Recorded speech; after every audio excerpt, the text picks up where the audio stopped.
मैं सुबह-सुबह अपनी स्कॉर्पियो लेके ड्यूटी के लिए पुलिस चौकी पहुंचा। सबसे पहले मैंने पुलिस चौकी पहुंचकर कुछ नए पुलिस ऑफिसर्स को ट्रेनिंग और इंस्ट्रक्शन दिए। तभी वहां पर डीआईजी साहब आ जाते हैं और कहते हैं कि अरे जयेश, राका के अड्डे का पता चल गया है। वो पुरानी फैक्ट्री में छुपा हुआ है, तुम जाओ और उसे अरेस्ट कर लो। मैं कुछ पुलिस ऑफिसर्स के साथ में फैक्ट्री की तरफ चल देता हूँ, लेकिन मुझे पता चलता है कि वो एक खूंखार अपराधी है। उसके पास गन और कुछ हथियार वगैरह भी हो सकते हैं, इसलिए हमें सावधानी से काम लेना होगा। चलते चलते हम फैक्ट्री की ओर पहुंच जाते हैं। फिर हम अपनी गाड़ी फैक्ट्री के बाहर लगा देते हैं। हम चुपके से राका के अड्डे पे पहुंच जाते हैं और राका को गिरफ्तार करने वाले होते हैं, लेकिन राका बहुत शातिर था। वह अपनी अल्टो कार से जंगल की तरफ भागने लग जाता है। हम भी उसका पीछा करते हैं, लेकिन वो अपनी कार को जंगल की तरफ ले जाता है और एक पेड़ से उसकी कार टकरा जाती है, जिससे वह घायल हो जाता है।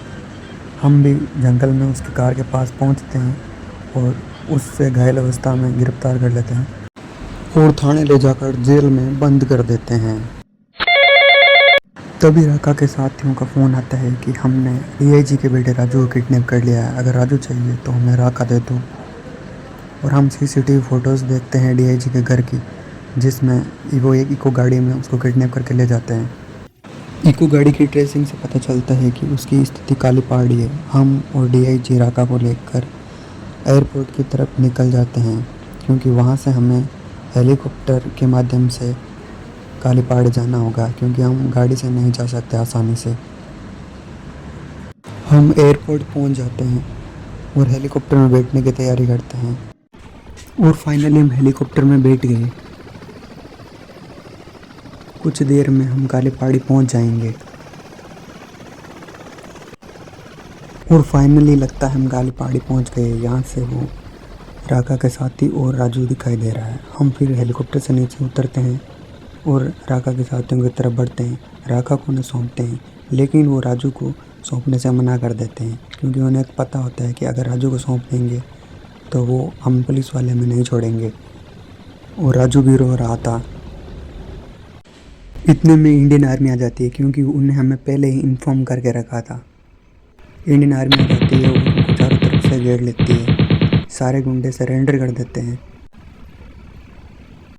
सभी पुलिस और फौजी साथी पुलिस थाने की ओर रवाना हो जाते हैं और मैं भी अपना हेलीकॉप्टर लेकर पुलिस थाने की ओर चल देता हूँ। सभी बदमाशों को इंडियन आर्मी ट्रक में भरकर थाने ले जाया जाता है और वहाँ पर जेल में बंद कर दिया जाता है। इस सक्सेसफुल मिशन के बाद में सभी फौजी और पुलिस भाई आपस में चर्चा करते हैं और एक दूसरे की तारीफ करते हैं। मैं भी अपना हेलीकॉप्टर लेकर डीआईजी और उसके बेटे को उसके घर पे पहुंचा देता हूं।